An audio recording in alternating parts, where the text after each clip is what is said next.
A very good mornings to all my dear children of Standard 9.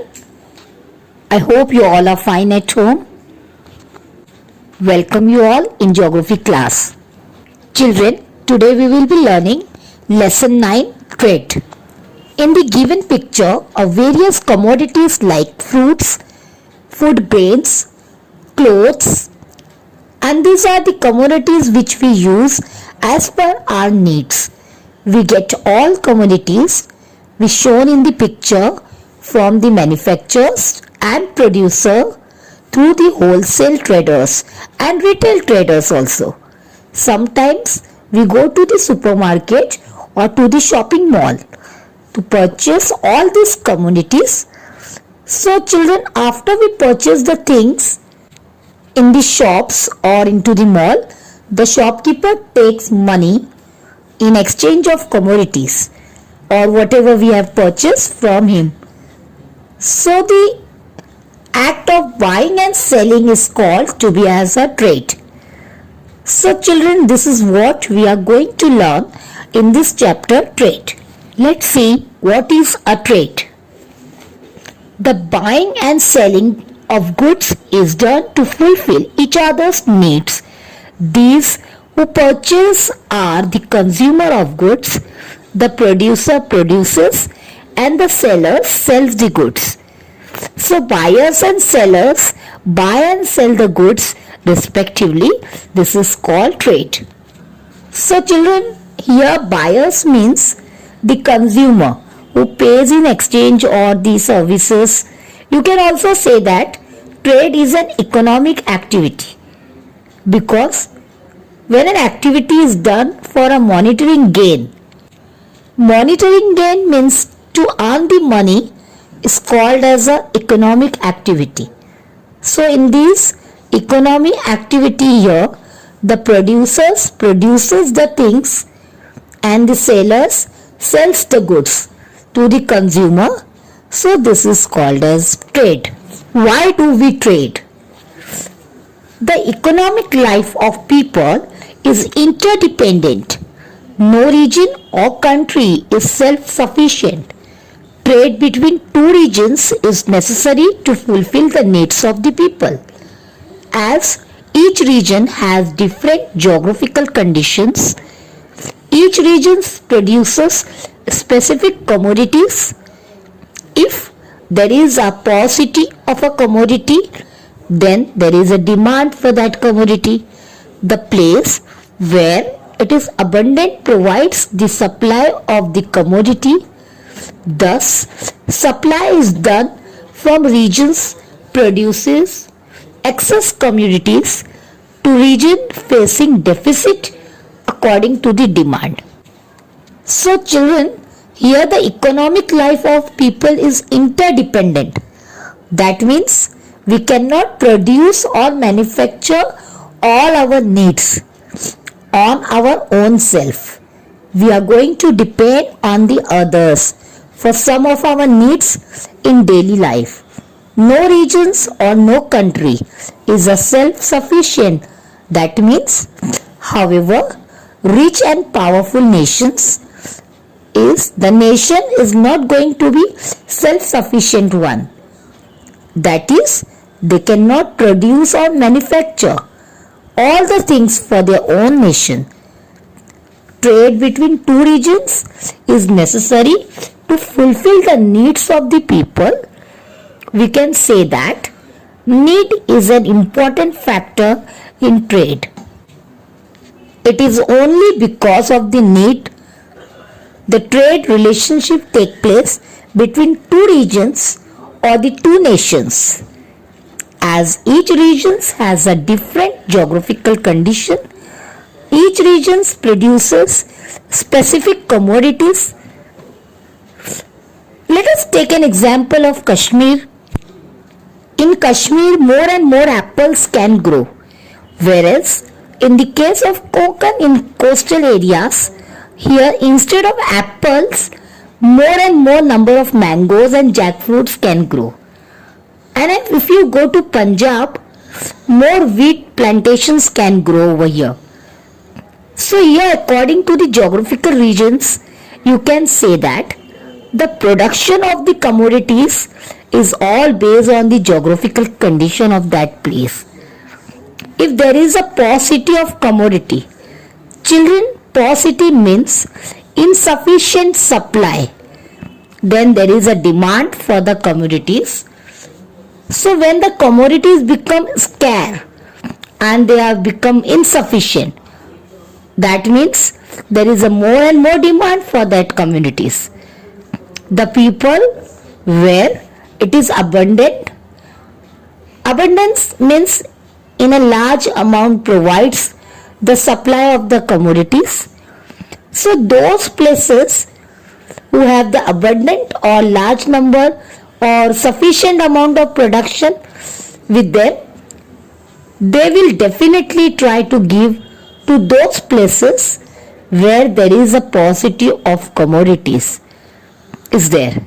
Thus, supply is done from region producing excess commodities.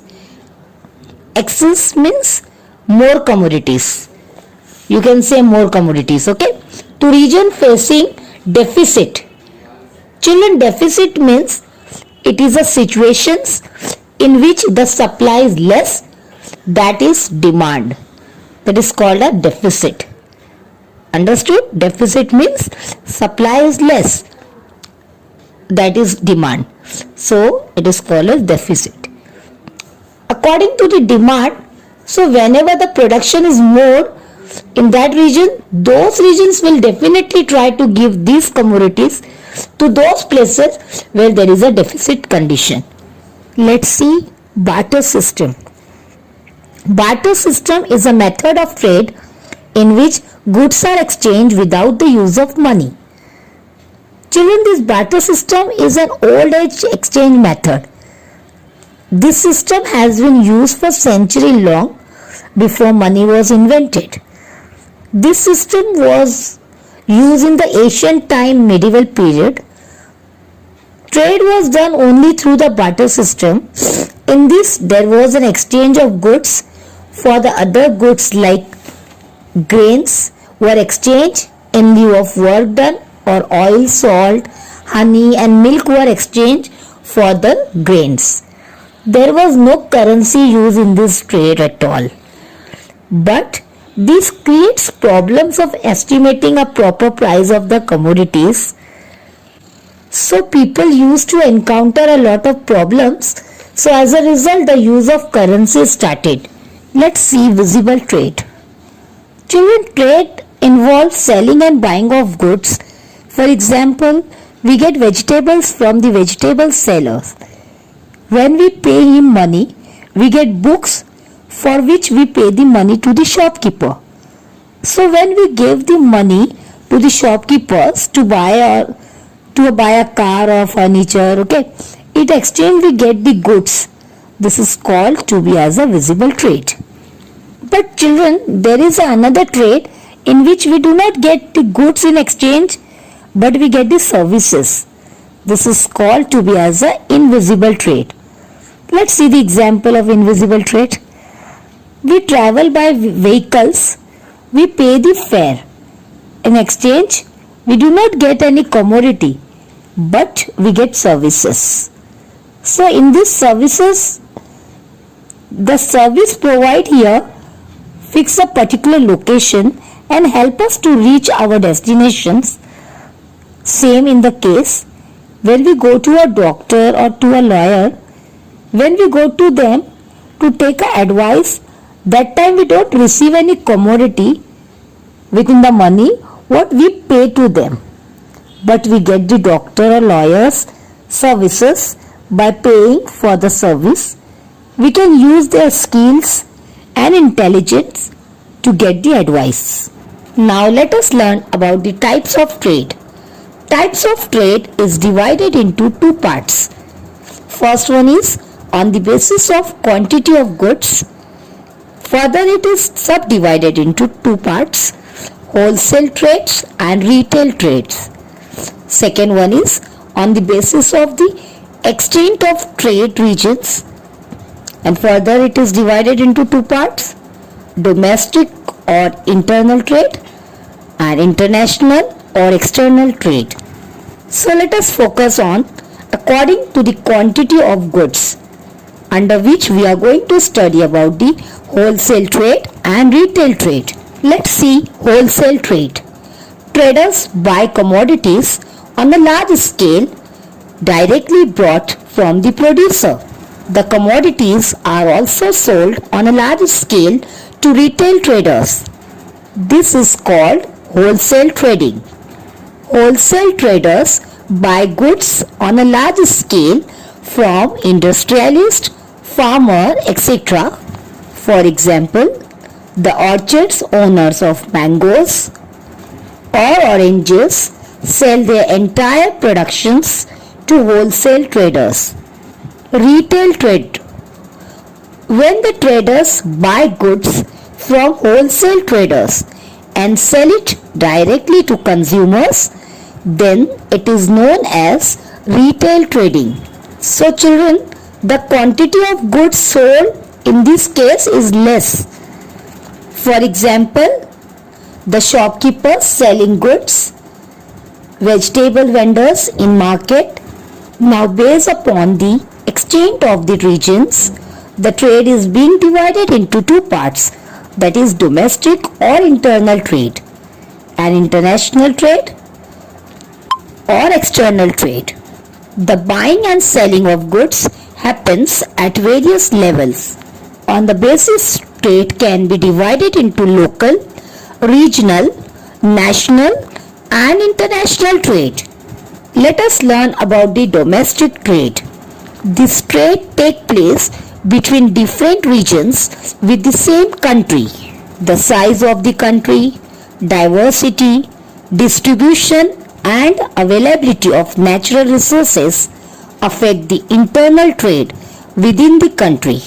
The size of population, transport and communication services, the living standard of the people, marketing systems led to a large scale internal trade. In India, factors like diversity in geographical conditions and high population also affect the domestic trade. A country's development is dependent on the extent of the domestic trade. If there is a good economic growth, then trade will also be more. Thus, there is a positive relation between economic growth and trade.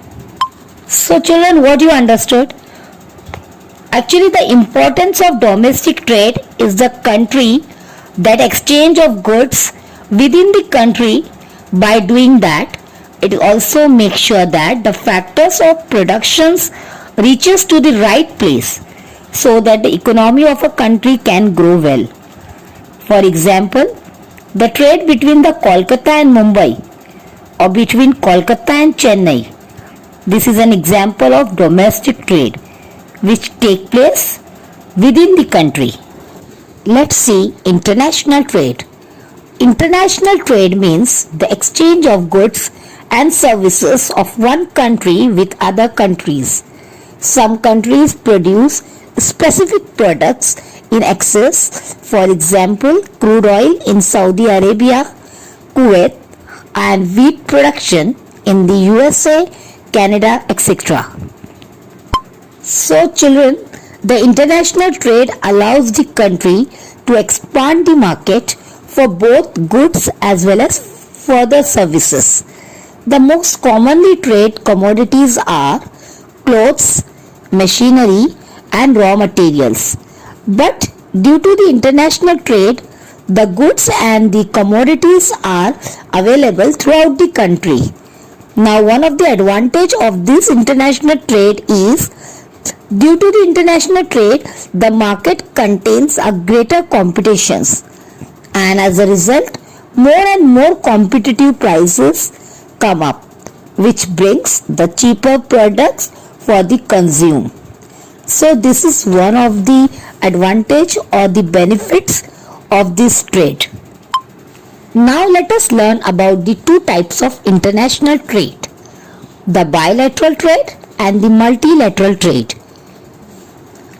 When international trade take place between two countries, it is a bilateral trade.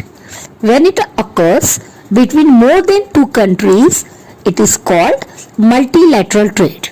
So children, here we completed till international trade, bilateral and multilateral.